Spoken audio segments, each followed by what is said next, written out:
কঙ্কালী মা, মা ভগবতীর এক রূপ। মায়ের এই রূপে শুধু কঙ্কাল, সার, অস্থি বিশিষ্ট শরীর। মৃত্যু, বিনাশ ও সংহার অধিষ্ঠাত্রী দেবী। পুরাণ কথা অনুযায়ী একসময় পৃথিবীতে রক্তবীজ নামক অসুরের উপদ্রব ছিল।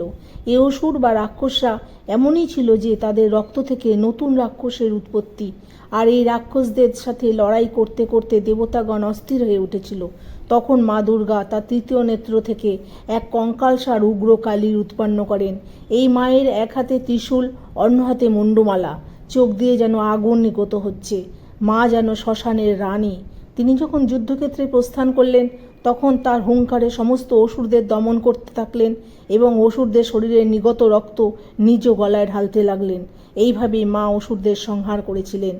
পশ্চিমবঙ্গের বীরভূম জেলায় কঙ্কালী মা অবস্থিত। মনে হলে অবশ্যই মাকে একবার দর্শন করে আসতে পারেন। জয় মা কালী।